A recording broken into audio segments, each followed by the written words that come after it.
Well, good morning. Yes, it's me, Kenny Polcari, your host of the party, and today is Wednesday, October 2nd, 2024. And there's so much going on as the month and the quarter gets started. So here are the things that you need to know. The VIX spiked yesterday. Well, you can't tell me that you were surprised. Bonds rallied, oil surged, gold rallied, and stocks declined. The Mideast conflict creates opportunities in energy, aerospace and defense, and the contra trades. The VP debate last night, well, in the end, that was really just a big yawn. And what do we have for dinner tonight? We're going to have the chicken scarpiriello. Okay, so we're going to get to that in just a moment. So look, remember, this is how I ended yesterday morning's note. And if you remember, I also made the point that it was October 1st. So quote, the VIX, which is the fear index, remains between the trend lines. 15 is support, while 1830 is resistance. This morning, the VIX was up 10 cents at 1683, just 8% away from trendline resistance. Yesterday, we tested 1780, meaning on Friday. So stay awake. I can feel it building. Again, if we break up and through resistance, then we could see us test a September high of 2375, a 30% move up, and that's going to cause stocks to move down. Well, and stocks moved down yesterday. The VIX surged up and through that resistance at 1830, and in fact, it tested as high as 2060 before closing at 1926, up 15%, as nervousness rippled through the markets. Nervousness caused by the barrage of missiles launched by Tehran into Israel. Nervousness caused by an uncertain U.S. economy. Nervousness caused by a conflicted Federal Reserve. Nervousness caused by port shutdowns and the labor strike that is going to cost the U.S. economy nearly $5 billion a day. Nervousness over who, in the end, is going to move into the White House in January, all in the middle of all this drama. And that caused oil to rally by 3.8%, kissing $72 a barrel midday before settling down at $70.76. Think it was a supply disruption and the wider Mideast conflict. It caused gold to add $25 an ounce, ending the day at $26.84. Think the safety trade. It caused bonds to surge, the TLT and the TLH up 0.4% and 0.25% respectively, while the U.S. Treasury total return index added 0.3%. Again, think the safety trade, and it sent the contra trades higher. Think hedging your portfolio and taking advantage of all this unrest in the world. And while stocks fell, as some investors and traders and algos ran for the door, the Dow lost 174 points, the S&P was down 54 points, the NASDAQ down 280 points or 1.5%, the Russell gave up 33 points or 1.5%, the transports ended down 190 points, 1.2%, while the equal-weighted S&P gave up 42 points. It is now the upgraded conflict in the Middle East that is driving the action. Investors, traders, and algos were no longer in a rush to get in, and in fact, some were in a rush to get out. Sellers becoming more aggressive, causing the buyers just to step back, leaving a void in prices, which means then lower prices. The next 24 to 48 hours are now critical for this story. If the situation in the Mideast escalates, then we can expect investors to continue to seek the safety of treasuries and gold, and that's going to put even more pressure on stocks. But if the conflict blows over, then you could actually see stocks recover. Remember, the geopolitical issues caused short-term chaos. But right now, it is not blowing over. European markets are down and U.S. futures are pointing lower. But as you can imagine, it was not all negative for equity investors. We saw energy, the XLE, surged by 2.3%. Natural gas and exploration, the XOP, up 1.7%. Aerospace and defense ETF, XAR, added 1 full percent, all while the individual names did even better. Raytheon was up 2.7%, Lockheed Martin up 3.6%, Curtiss-Wright up 2.5%, Northrop Grumman up 3%. We saw the contra trades pop higher, right? The PSQ up 1.4%, the SH up 1%, the DOG up 0.4. The triple levered S&P short, the SPSX, gained nearly 3%, while the VIXI rallied by 7.8%. All of these moves a direct result of the conflict in the Middle East and the overall nervousness in the market. On the economic front, we saw expected weakness in the data. U.S. manufacturing PMI remains in contractionary territory. Construction spending came in weaker than expected, and the JOLTS to job openings report rose, and that stands at odds with other labor market indicators. And that longshoremen strike is stirring up the angst among Americans, but it's also stirring up angst within the Democratic Party as we move closer and into the final phase of the presidential election. Now, speaking of the election, we also heard the vice president debate last night. And while I think Nora and Margaret did an excellent job of kind of controlling the crowd and asking the right questions, neither of the candidates addressed the questions that were asked. They answered the way they all do. They ignore the question and they ramble about something else that they try to tie into the question, irrespective of any question. It is beyond frustrating for anybody who watched it, in my opinion, makes a mockery of the process. It did, though, give JD Vance a chance to show the softer side of his personality, while Timmy appeared to be nervous and a bit erratic as they fought over taxes and immigration, climate, economic policy, and the Supreme Court. So it was a little bit of, I mean, it was interesting for sure. I think it was better than the presidential debate, but that's another conversation. Now, I do not at this point, though, expect the debate to influence investor reactions at all. Early voting has started in some states, and for the rest of us, I think everyone's already picked a side. I am not sure that there's room for either of the candidates to sway public opinion at this point. All we can do now is wait. The polls are tight.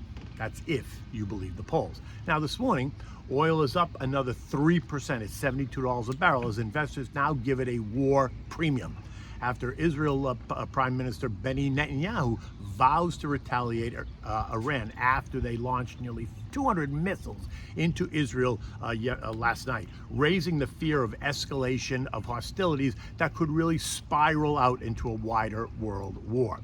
In the move up, oil has now pierced short-term trendline resistance at 71.80, leaving longer-term resistance at 74.50 as the next target. Any new developments are going to send us right up and through 74.50 like a hot knife through butter, especially if Benny targets any of the oil assets in Iran.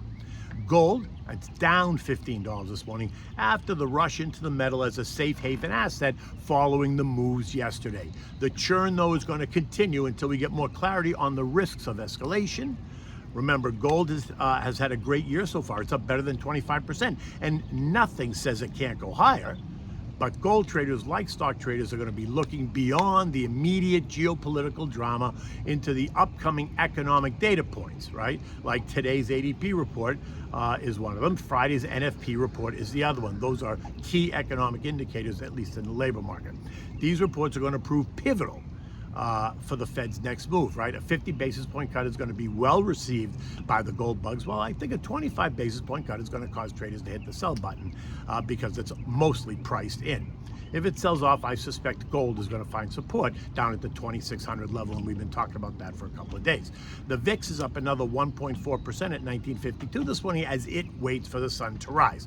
Now, clearly the sun has already risen. We are now on the north side of the trendline resistance, so the September highs of 2330-ish are now in focus. A push up and through that could see the VIX spike to 30, which would represent then a 30% move from there. And that's going to push stocks lower. So sit tight because the day is young. U.S. futures, as I noted above, are down. Dow futures down 120, S&P's down 10, the Nasdaq's down 35, the Russell is down marginally by a couple of points. Bonds have steadied as investors and traders and algos await the day to begin amid all these rising tensions. Mortgage apps are due out at 7 o'clock. In fact, they came in and they're down 1.3%, while the ADP employment change is due out at 8:15. Tomorrow brings us the U.S. Services PMI, and they are expected to be in expansionary territory. No surprise there. And then Friday's non-farm payroll report. That is the one that all eyes are focused on. What will it reveal and what will it say about the Fed's next move? European markets are all lower, down between 0.1% and 0.4%. Same story there. Nervousness over Middle East tensions is driving the action. As you would expect, In Europe, aerospace and defense stocks across Europe are finding plenty of buyers, as well as energy.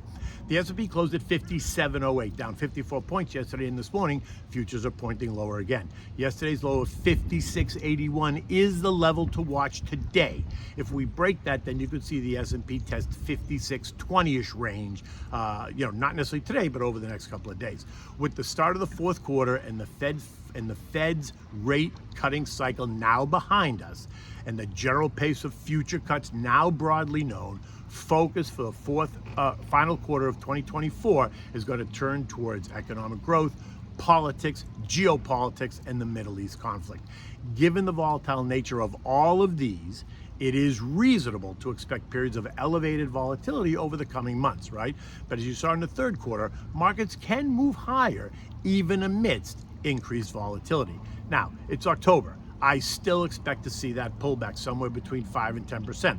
And while it's reasonable to expect an increase in short-term volatility, the fundamental underpinnings of this market, in my mind, remain broadly positive. In the end, it's just important that you understand the risks facing both the markets and the economy to effectively navigate the investment environment. Successful investing, like I said, is a marathon. It is not a sprint.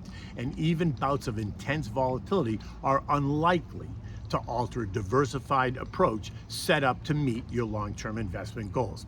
Click on, in my written note, I gave you a link. You can click on the link if you go to my written note.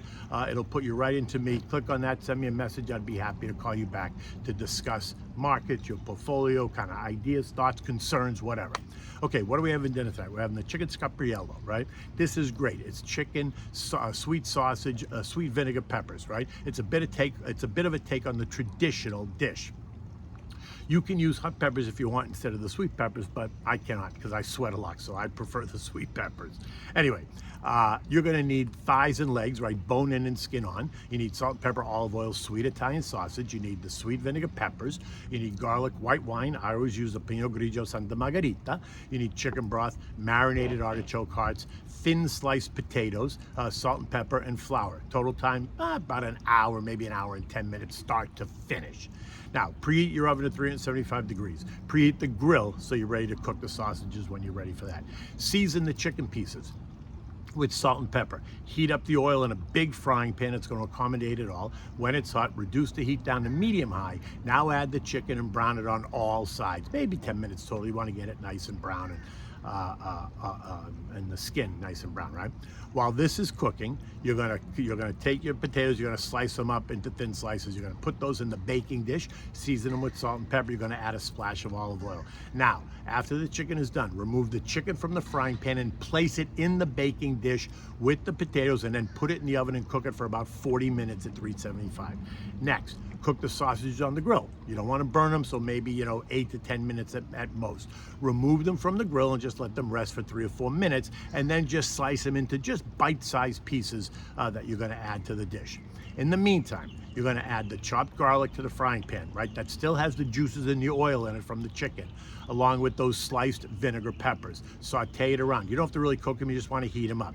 Now add the sausage and then some white wine and reduce it. It'll take you 3-5 minutes. Next, add the chicken broth and the artichoke hearts. Saute that all around for 5 to 8 minutes. Now, in a separate bowl, you're going to whisk together some flour and some milk. You can use water if you want.